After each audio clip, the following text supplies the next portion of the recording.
So we've been talking about the three higher trainings and how the three trainings and the three higher trainings are different in the sense that the three trainings of ethical conduct, concentration, and wisdom are geared more towards worldly aims, and the three higher trainings are geared towards supramundane aims. So ethical conduct, just as a regular training, you do to attain a higher rebirth, whereas the higher training in ethical conduct is done with the long-term purpose of liberation in mind. And similarly with the ordinary training in concentration, it's in order to be born in the different form and formless concentrations, but those are all rebirths within samsara, whereas the higher training in ethical concentration is aimed at liberation. And similarly with wisdom, the regular training of wisdom is more for, some benefit within samsara, whereas the higher training of wisdom is aimed at liberation. Okay? Then also with the three higher trainings, you can put the six perfections. There's a way of including them within the three higher trainings. So here, generosity is seen as the basis for the three higher trainings. Everything depends on generosity. And then or I should say the far-reaching generosity is the basis. Then far-reaching ethical conduct is included in the higher training of ethical conduct. Far-reaching fortitude is included in the higher training of concentration, because when you're developing fortitude and deepening your compassion, you really need to be able to hold the mind there without letting it waver. And then the higher training in, wait a minute, we got, then in joyous effort, meditative stabilization, and wisdom are included in the higher training of, or what, not included, we could say associated with, or correspond with, actually, because I know what you're going to ask, with the higher training of wisdom. So you're going to ask, well, why is it? Because it would seem that the far-reaching meditative stabilization should be with the higher training of concentration. Yeah. So in one way it should, but the way I'm talking about it now is when you go through the bodhisattva bhumis, okay, the grounds or levels of a bodhisattva, then at each, and there's 10 of those grounds, then at each of those grounds, one of the 10 far-reaching practices reaches an unsurpassed level. Okay? So we're talking about those first 6, which actually include all 10. When they are reaching that unsurpassed level as you go through the bodhisattva bhumis. Okay, are you with me? Yeah. So the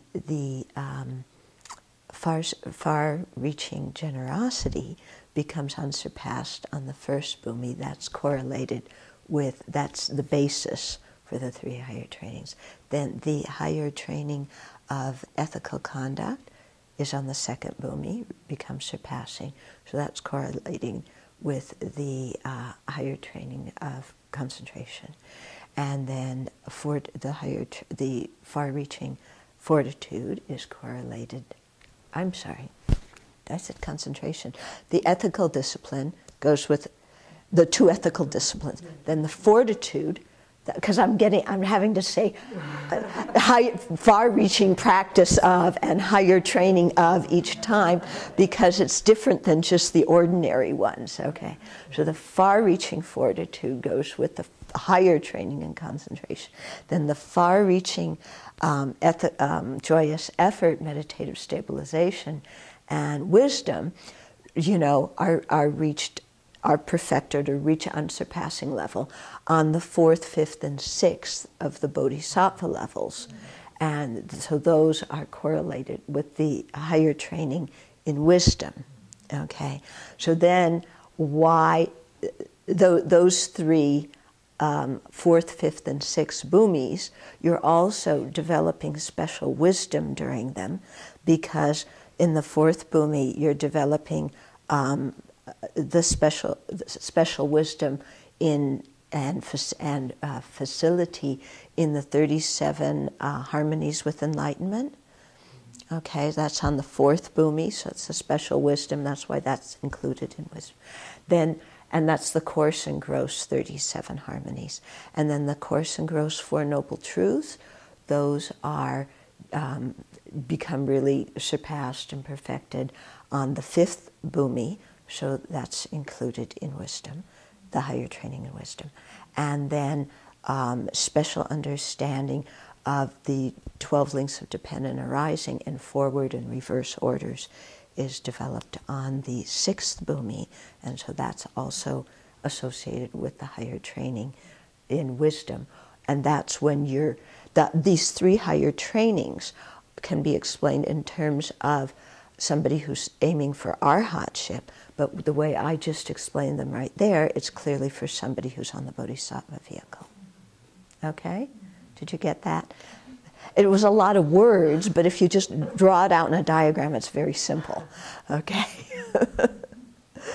Yes?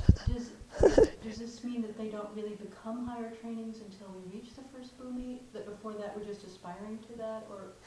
Well, as you know, when you say a training implies a whole big, you train, isn't it? You know, training involves time and practice. Then trainings get perfected where they reach a certain level of excellence at a certain time in your practice.